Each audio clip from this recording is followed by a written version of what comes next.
안녕하세요. 절대값TV의 명품PD 한PD입니다. 자, 오늘 이 시간은 최근의 전세 폭등, 쓰나미급 전세 폭등, 그것은 정책적 오판이었다. 자, 이런 주제를 가지고 한번 이야기해 보겠습니다. 또 다른 기득권은 안 돼. 자, 이 소주제를 가지고 한번 이야기해 보겠습니다. 자, 지금 정부는 좌파 정부죠. 우리는 좌파 정부다. 그 아주 극자는 아니죠. 그리고 또 엄밀하게 얘기하면 좌파 정부라고 또 이야기할 수도 없어요. 제가 보기에는. 그냥 좌파 색깔을 가진 정부다. 자, 이제 일단 그렇게 한번 규정을 내려보고 개념을 잡고 이야기를 해보죠. 왜 좌파 정부가 좌파라는 성격이 중요하냐? 자, 좌파의 근본은 보편적 복지예요. 복지.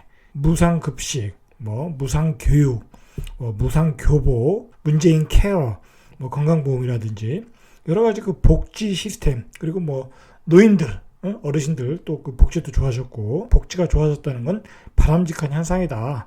자, 그러나 단지 뭐가 필요하냐? 그 복지를 위한 많은 재원이 필요하겠죠. 자, 그런 좌파 정부가 마음껏 보편적 복지를 펼치기 위해서는 더 많은 재원이 필요하다는 거예요. 더 많은 재원이. 중요한 것은 복지. 지금 386 세대들이 주도하는 이 좌파 정부의 이념은 성장보다는 분배이고 복지니까 그것이 이제 뚜렷해졌어요. 자, 그 복지가 안 되면 지금 좌파 정부는 어떤 존재 이유가 없는 거예요. 자, 그러니까 지금 좌파와 우파, 보수 세력 간의 그 이념적 갈등은 거기서 오는 거예요.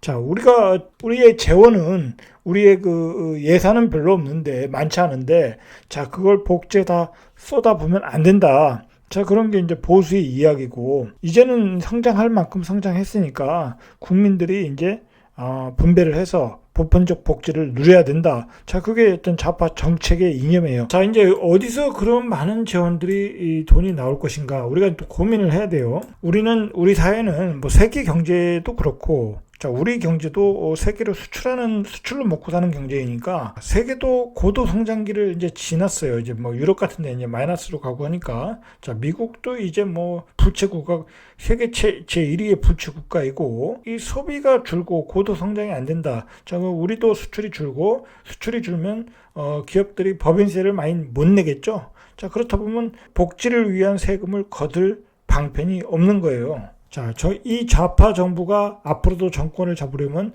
복지를 더 많이 베풀어야 되니까 재원을 어디서 마련을 해야 될까 고민을 하겠죠. 지금 여당, 좌파 정부에서 나오는 어떤 그 정책들을 보면 거의 다 세금하고 관련되어 있어요. 요즘에 최근에 그 핫 이슈가 그거잖아요. 삼역 대주주 양도세, 공시지가 현실화 90%. 자, 재산세 완화하는 기준을 6억으로 할 것이냐, 9억으로 할 것이냐. 참, 모두가 세금에 관한 문제예요. 자, 그래서 우리가 지금 좌파 정부는 세금 폭탄이다. 세금 폭탄 당이다. 자, 그렇게 또 비꼬는 말들이 많이 나오는 얘기예요. 나오고 있는 거예요. 자, 그리고 부동산 시장에서도 거의 세금 폭탄을 때렸고, 규제라는 게 대부분의 세금의 폭탄이었어요. 자, 그 세금 폭탄 때문에 결국은 공급량이 줄어들고, 시장의 공급량이 줄어들고, 전세 물량이 줄어든 건데, 자, 그것에 대해서는 철저하게, 그 정책에 수정을 안 하겠다라는 얘기잖아요. 안 하다 보니까, 전세 수급이 더 꼬이게 돼서 전세 가격이 폭등하게 되었다는 거죠. 그런 상황이라는 거예요. 그런 상황. 그렇게 갈 수밖에 없는 상황이라는 거예요. 그렇게 갈 수밖에 없는 상황이라는 것은, 중요한 것은 부동산 시장이라는 것도 또 앞으로도 또 침체 국면으로 분명히 들어갈 수밖에 없어요. 인구가 감소되는 시대이다 보니까. 그러면 부동산 시장 가지고는 또 다 채울 수가 없어요. 그 재원을. 자, 그러니까 3억 원 대주주 양도세 부과를 하겠다. 자, 이게 요즘 정치권의 논란이었죠. 이것 때문에 주식시장도 계속 폭락을 했어요. 그러니까 여당 입장에서는 이걸 보류해라. 그 다음에 홍남기 부총리는 안 된다. 이것마저 없애면 재원을 마련할 수가 없다. 자, 그래서 두 여당과 정부가 부딪히다가 결국은 홍남기 부총리가 졌죠. 져가지고 오늘 사표도 내고 또 반려도 되고 그런 사건이 있었죠. 그래서 10억 대주주로 당분간 2년간 유예한다. 자, 그런 얘기가 나왔던 거예요. 그런 나온 배경에는 바로 이렇게 재원 마련을 위해서는 시행해야 된다. 자, 그런데 솔직한 얘기로 3억 대주주 양도세 부과를 하면 자, 여기 대한민국의 주식에 투자할 분들이 있겠냐 이거죠. 대한민국의 주식에 투자하는 것은 양도세가 없기 때문에 투자를 하는 거예요. 그렇지 않다면 미국 주식을 사야 되겠죠. 자, 그러니까 실상으로는 그렇게 득이 없어요. 3억 대주주 양도세라는 게. 자, 그리고 좌파 정권의 이념은 부동산 투기로 돈을 버는 거에 대해서 그렇게 용납을 못하겠다라는 게 기본적인 정책 이념이에요. 그건 뭐 항상 강조했던 거니까 지금의 여당이. 자, 그런 배경이 또 뭐가 있냐 또 보자는 거죠. 자, 이건 좀 역사적으로 좀 되돌아가야 돼요. 어떤 그 메인 파워는 386 세대 아니겠습니까? 자, 그 386 세대들이 학생 때부터 이렇게 공부를 하고 대모를 하면서 본 게 이제 기득권 세력에 대한 어떤 그들을 보는 시선이 어떤 거였냐면, 자, 저 사람들은 예전의 기득권들은 뭐 사실 그렇잖아요. 지금 부자가 돈이 많아서 부자가 된 사람들은 뭐 강남에 사시는 분들이나 뭐 부천에 사시는 분들이나 아마도 몇 가지 부류가 있을 거예요. 첫째는 옛날부터 사업을 해서 돈을 많이 버신 분들이 있을 거고, 또 한 부류는 부동산 투기로 투기. 자, 그렇게 해서 돈을 번 사람들이 많아요. 대한민국은 뭐 땅 부자가 이렇게 부자가 된 경우가 많잖아요. 자, 그런 것이 앞으로 되풀이되면 안 된다라는 거예요. 자, 부동산은 불로소득이라는 거예요. 불로소득. 노동으로 번 소득이 아니다. 자, 그런데 또 부동산을 투기해서 또 자본의 이득을 취하고 그것을 통해서 또 다른 기득권 세력이 나올 수 있다. 자, 그러니까 지금의 좌파 정부는 그건 용인하지 못하겠다라는 거예요. 그건 용인하지 못하겠다. 그리고 앞으로 좌파 정부가 정권을 계속 잡기 위해서는 그런 기득권 세력이 또 다른 기득권 세력, 지금 젊은 층의 기득권 세력들이 그렇게 부를 이루어서 그것이 나중에 어떤 기득권의 그런 모양으로 가는 것을 용인하지 못하겠다. 그래서 부동산에 대한 어떤 규제가 오는 거고, 부동산에 대해선 트라우마를 갖고 철저하게 통제와 규제로 가는 거예요. 자, 그런 배경에서 좌파 정부는 부동산에 대해서 철저한 통제와 규제로 가고 있다라는 거예요. 자, 그러니까 부동산으로 부를 이루어서 그 사람들이 기득권을 갖고 부동산으로 계층 상승을 해서 기득권이 되는 것은 국익에 도움이 안 된다. 자, 그렇게 본다는 거죠. 자, 그래서 그 과거를 답습하지는 않겠다라는 거예요. 과거를 답습하지는 않겠다. 지금의 좌파 정부는 그런 생각을 가지고 있는 것 같아요. 제 개인적인 생각으로 볼 때. 자, 그러니까 이 미래의 보수의 싹을 자르는 거예요. 미래의 보수의 싹. 자, 결국은 만약에 부동산으로 또 이렇게 지금 이제 젊은 층들이 뭐 30대, 40대들이 엄청나게 부동산으로 막 돈을 벌고 있지 않습니까? 자, 그 사람들이 또 부를 이루어서 어떤 기득권이 돼서 또 사회가 양극화가 되면 기본적으로 토대가 안 좋아진다는 거죠. 어떤 좌파 정부가 정권을 창출하고 유지하기 위해서는 좋은 토대가 안 된다. 자, 그러니까 부동산 정책은 탄압을 할 수밖에 없다라는 거예요. 탄압을 할 수 없다. 자, 그 얘기는 뭐냐면 앞으로 좌파 정부가 더 정권을 이어간다고 하면 부동산에 관한 정책은 통제를 할 수밖에 없다. 자, 그렇게 보셔야 돼요. 그러니까 지금 공시지가 현실화율이라는 것은 그러한 그 통제의 거의 천변이라고 보시면 돼요. 나중에 이제 보겠지만 강남의 8사 아파트 레미안이라든지 아크로 리버파크 하나 가지고 있는데 매년 3천만 원씩 세금을 내야 되는 거예요. 세금을 내라는 거예요. 내라는 거. 자, 그러면 이제 일반인들이 그런 곳에 들어가서 월급쟁이가 그런 곳에 들어가서 살 수가 없는 거예요. 그만큼 고가의 부동산을 가지고 있으면 세금을 많이 걷겠다라는 거예요. 많이 걷겠다라는 것은 결국 부동산에 투자하지 말라는 얘기예요. 철저하게 통제로 가겠다라는 거예요. 그리고 다주택자들은 공시지가 현실화 시키면 더 많은 세금을 내라. 많이 내라는 거예요. 자, 그렇게 시스템을 바꿔가고 있다라는 거예요. 자, 이게 만약에 좌파 정권이 계속된다면 결국은 부동산을 많이 가지고 있다라는 것은 평범한 월급쟁이들이 버틸 수가 없어요. 버틸 수가 없는 구조예요. 이건 미래로 보면 버틸 수가 없는 구조예요. 이거 우리가 명확하게 인식을 해야 돼요. 명확하게. 그런데 정부가 요즘 최근에 멘붕에 빠졌어요. 멘붕에. 요즘 전세 가격이 엄청나게 폭등을 하고 있지 않습니까? 왜 이렇게 전세 가격이 폭등했을까? 자, 그것은 이제 오판을 했다는 거죠. 오판. 정책적인 오판을 했다. 자, 왜 이런 정책적인 오판을 할 수밖에 없냐? 만약에 이제 우리가 이제 부동산 시장에 전문가들이 많지 않습니까? 학자들도 있고 뭐 NL들도 있고 뭐 또 제야 또 전문가들도 있고, 자, 그런 사람들이 얘기는 다 똑같았어요. 정부의 규제가 나오면 전세 가격이 폭등한다. 집값 중과세 계속 가면 공급이 안 나와서 집값도 폭등한다. 다 얘기가 똑같았어요. 자, 그런데 왜 정부는 그런 얘기를 들었겠죠? 안 들을 수는 없는 거니까 들렸겠죠? 자, 그런데 길을 막았다는 거예요. 길을 막았다. 이런 이유도 있는 것 같아요. 정부의 그 고위 관료들, 국토부의 고위 관료들도 나름대로 그 국가의 그 주택 정책을 몇십 년 동안 그 계획하고 또 그걸 실행했던 사람들이니까 또 그 사람들만한 전문가가 없겠죠. 자, 그런 사람들의 그 오판이었다라는 거죠. 그 나름대로의 정책을 가지고 거기서 우리가 밀고 나가야 된다. 밀고 나가면 해결할 수 있다. 뭐 외부 전문가의 의견을 안 들어도 된다. 저거 무시해서 나가도 된다. 자, 그런 생각도 있었을 것이고, 자, 그런데 외부 전문가의 의견을 듣고 반영해서 나가야 되는데 중요한 건 지금의 좌파 정당이 그것을 용인하지 안 했을 수도 있었겠죠, 분명히. 자, 그분들의 정책 이념은, 부동산의 정책 이념은 철저한 통제와 고율의 세금이었으니까. 자, 그러다 보니까 뭐 그 정당의 실세들의 이야기를 안 들을 수가 없었겠죠. 자, 그러다 보니까 이상한 정책이 나와서, 이상한 규제들이 나와서 이러한 그 심각한 상황을 만들었다는 거죠.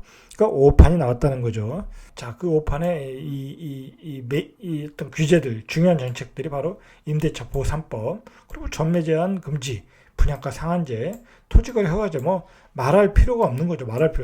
나오는 정책마다 전세가를 폭등시키고 매매가를 폭등시키고 풍속유가를 유발하는 다 정책이었다라는 거예요. 시장 자체를 규제하겠다, 잡겠다. 자, 그 자체가 오판이었고 오만이었다는 거죠. 대한민국의 국민들이 부동산에 투자하겠다고 돈을 들고 있는데 그것을 다 통제하겠다. 정책과 규제와 세금으로 규제하겠다. 자, 그게 가능하냐 이거죠. 자, 그게 가능하려면 딱 한 가지 방법이 있어요. 전국을 토지거래 허가제로 다 지정을 해버리면 되는 거죠. 전국을. 자, 그러면 전국을 토지거래 허가제역으로 다 규제하면 어떻게 되겠습니까? 건축이 안 되겠죠. 건설이. 경기가 안 들어갔죠. 그러니까 안 되는 거예요. 자, 그러니까 서울을 규제하니까 지방으로 가고, 지방을 규제하니까 또 비규제로 가고, 자, 그런 효과가 계속 일어나고 있다라는 거예요. 자, 그래서 결국은 이런 오판이 대형 사고가 터졌다. 전세 가격이 이제 폭등하니까 심각한 국면으로 갔는데, 이번에 국감에서도 대책을 내놔라. 근데 대책을 고민 중이다라고만 얘기하고 있지 않습니까? 그리고 이제 오늘 김현미 장관이 한 4, 5개월만 기다려보자. 진정될 수 있다. 그리고 연장하시는 분들도 가격이 쌀 수도 있다. 싸게 연장하는 분들도 있다. 혜택을 받는 분도 있다. 또 그렇게 얘기를 해요. 중요한 건 통계가 안 그렇고, 그 다음에 현재 매물이 없어서 폭등을 하고 있다라는 거죠. 이제 그런 게 본질이라는 거죠. 그런 게. 자, 그래서 이렇게 전세 가격이 또 폭등하니까 매매 가격도 또 올라가고 있어요. 매매 가격도 서울도 올라가고, 뭐 지방은 요즘 말할 것도 없고, 매매 가격도 올라가고 있다. 자, 매매 가격도 정부가 8말 9초 해가지고 다 잡힌다고 그랬죠. 조금 잡히는 듯 했어요. 그러나 전세 가격이 폭등하니까 또 갭 투자들이 또 극성을 부리고 있고, 또 전세를 구하러 갔던 사람들이 전세가와 매매가의 차이가 없으니까 또 매매로 돌아서고 있고, 자, 정부의 오판은 이런 상황으로 지금 뒤바뀌고 있다라는 거예요. 자, 과거 정책을 다 뒤져봤대요. 국토부에 있는 전문가들이 다 뒤졌는데도 대책이 안 나온다는 거예요. 대책이. 자, 그러니까 대책이 안 나오니까 이 대책을 주도했던 그 최고 전문가 국토부 차관 박선호 차관인가요? 자, 이 양반이 이번에 사퇴를 하지 않았습니까? 사퇴를 할 수밖에 없죠. 이렇게 자기들이 정책을 만들어도 내놨는데 거의 뭐 지금 국민들이 이 전세가 폭등에 고통을 받고 있으니까 누군가는 사퇴를 해야 되겠죠. 오판의 결과 서울 아파트 중위 전세 가격이 5억이라고 합니다. 중위 전세 가격이 5억이다. 자, 이게 4천만 원이 올라왔다고 그래요. 한 4억 6천에서 5억이 됐다는 거예요. 그리고 서울 전세 가격이 전월 대비 1.35%가 올랐다고 해요. 자, 이거 엄청나게 올라온 거예요.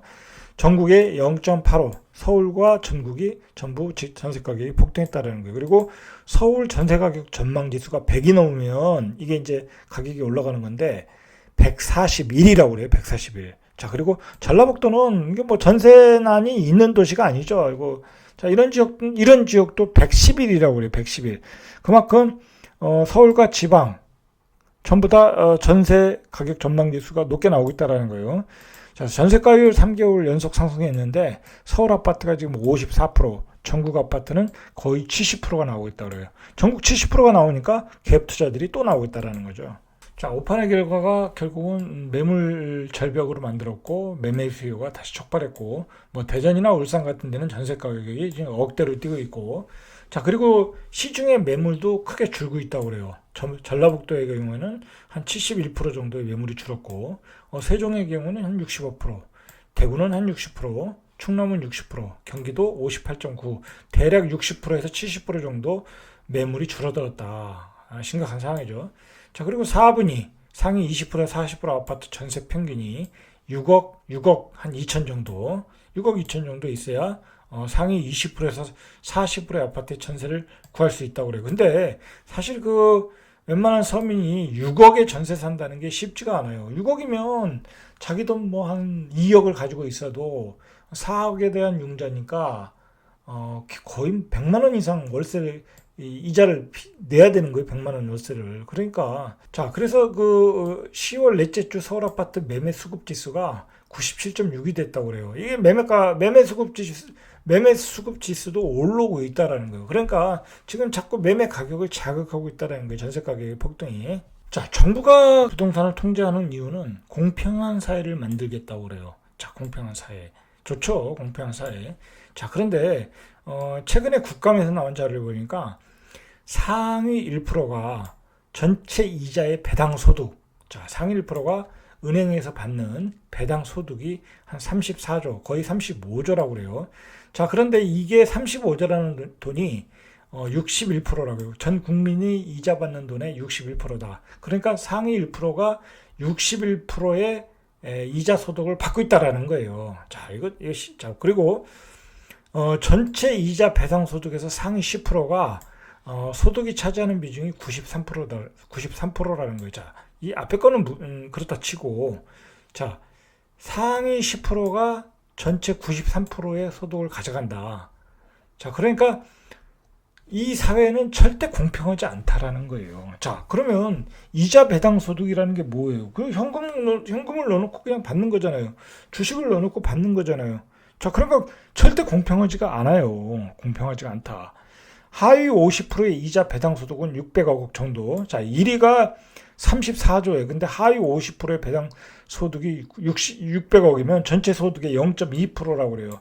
자, 그러니까 우리는 이렇게 불공평한 사회에 살고 있다라는 거예요. 불공평한 사회. 그러니까 제가 저번에도 얘기했지만 정부가 공평한 사회를 만들겠다. 자, 그거 부동산만 잡아가지고 공평한 사회가 되면 잡아도 돼요. 자, 그런데 공평한 사회가 안 되고, 자, 오히려 그러한 그 부동산 규제를 통해서 어떤 민간의 전세 공급 물량을 줄여놓으니까 전세 가격이 폭등하니까 월세로 살게 되더라. 월세 가격은 더 폭등하더라는 거 아니에요? 자, 그러니까 서민은 더 못 살게 되고 있다라는 거예요. 더 못 살게 되고 있다.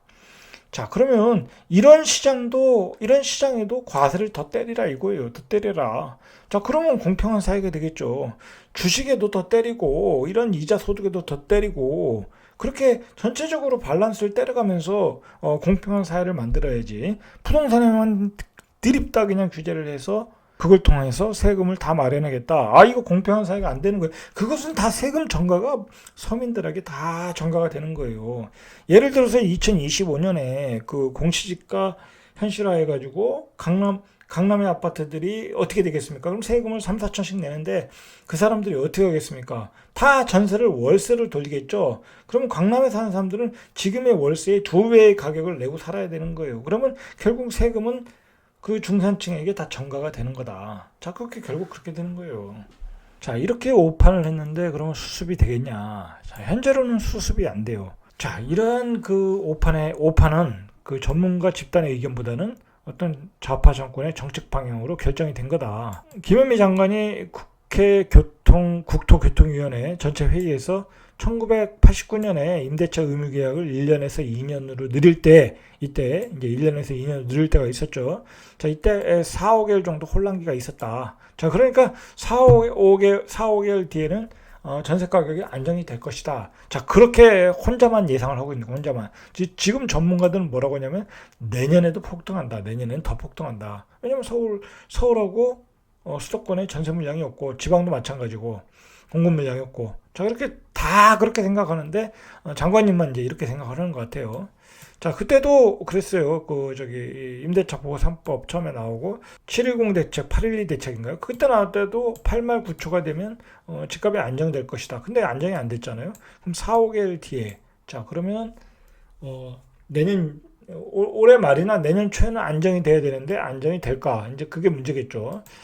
자, 어쨌든 이러한 국면에 국토부 차관이 이 최고의 전문가라는 분이 사퇴했고, 홍 부총리도 사직서를 제출했어요. 뭐 반려는 됐다고 하는데, 자, 그러니까 결국은 누구도 수습을 못하고 있다라는 거예요. 누구도 수습을 못하고 있다. 자, 이제 발표하는 대책마다 이게 대책이 나오면 다 꼬여버려요. 꼬여버린다. 자, 그러니까 대책을 섣불리 못 내놓는 거예요, 지금. 발표할 때마다 더 폭등하고, 더 투기꾼들은 더 극성을 부리고. 자, 중요한 거는 그 맨날 내놓는 대책들이 좌파 이념, 그 정책 이념을 반영한 대책으로 나오니까 풀어갈 수밖에 없다. 자, 결국은 수습하려면 이 좌파 이념, 좌파 정책, 이걸 다 수정을 해야 되는데, 그걸 수정을 하겠냐? 안 한다는 거죠. 절대 안 합니다. 이 여당은 절대 안 해요. 그걸 하면은 이 존재의 의미가 없는 거예요. 자, 자기를 부인할 수 없는 거예요. 자, 그러니까 계속 실타래가 꼬여갈 수밖에 없다, 상황이. 자, 어쨌든 부동산은 이제 그 통제로 갈 것이다. 세금은 계속 때릴 것이다. 자, 그러니까 정부는 이 부동산을 통해서 계층 이동하지 말아라. 자, 꿈을 버려라는 거예요. 꿈을 버려. 부동산을 통해서 과거의 방법을 답습해서 기득권이 되는 꿈을 버려라. 그러나 주식은 허용한다. 주식은 열심히 해라는 얘기예요. 자, 그런데 주식으로 돈 버는 사람이 몇 프로나 되겠습니까? 자, 그나마 번 사람도 세금을 내라. 세금을 내라는 거예요. 결론을 한번 내려보겠습니다. 자, 결국은 이제 지금의 정책의 방향을 수정을 해야 되는데, 자, 그 수정은 어렵다고 보고, 자, 그러면 어떤 방법이 있을까요? 자, 그건 뭐냐면, 이 시장을 어떻게 봐야 되나, 세상을 어떻게 봐야 되냐는 거죠. 자, 그런데 세상을 보는 방법 중에는 세상을 보여지는 대로 봐야 되는 거예요. 지금 시장에서 벌어지는 상황 그대로 보고 대책을 내놓으면 해결이 되는 거예요. 자, 그런데 그 세상을 보고 싶은 대로 보는 사람들이 있어요. 자, 지금 예를 들어서 지금 집값이 많이 폭등을 했으니까 폭락을 해야 된다. 그냥 폭락을 해야 된다. 언젠가는 폭락을 하겠죠. 뭐 금리가 올라간다든지 하면. 자, 그런데 지금 당장 폭락을 해야 된다. 자, 이런 사람들이 보고 싶은 대로 보는 사람들이에요. 보고 싶은 대로 보는 사람들. 이 사람들이 바로 폭락론자예요. 자, 결국은 이 지금 벌어지는 상황에 어떤 상황인가. 자, 그리고 어떤 곳에 어떤 정책을 펴서 뭘 풀어주면 풀릴 것이다라고 봐야 되는데, 자, 그게 그렇게 안 한다는 거죠. 자, 그런데 그렇게 해야 된다는 거예요. 자, 그렇게 하기 위해서는 어떤 독립적 자발성이 또 필요하고, 자, 독립적인 생각이 필요하다는 거예요. 자, 이 독립적 자발성, 독립적 생각을 우리가 지금의 여당 좌파 정부에 기대한다는 것은 무리다. 자, 무리다. 자, 그러니까 각자 도생인 거예요. 항상 얘기가 나오는 것은 각자 도생. 자, 스스로 각자 살 길을 찾아 나가야 돼요. 자, 오늘은 여기까지. 이상 절대값TV의 명품 PD 한 PD였습니다.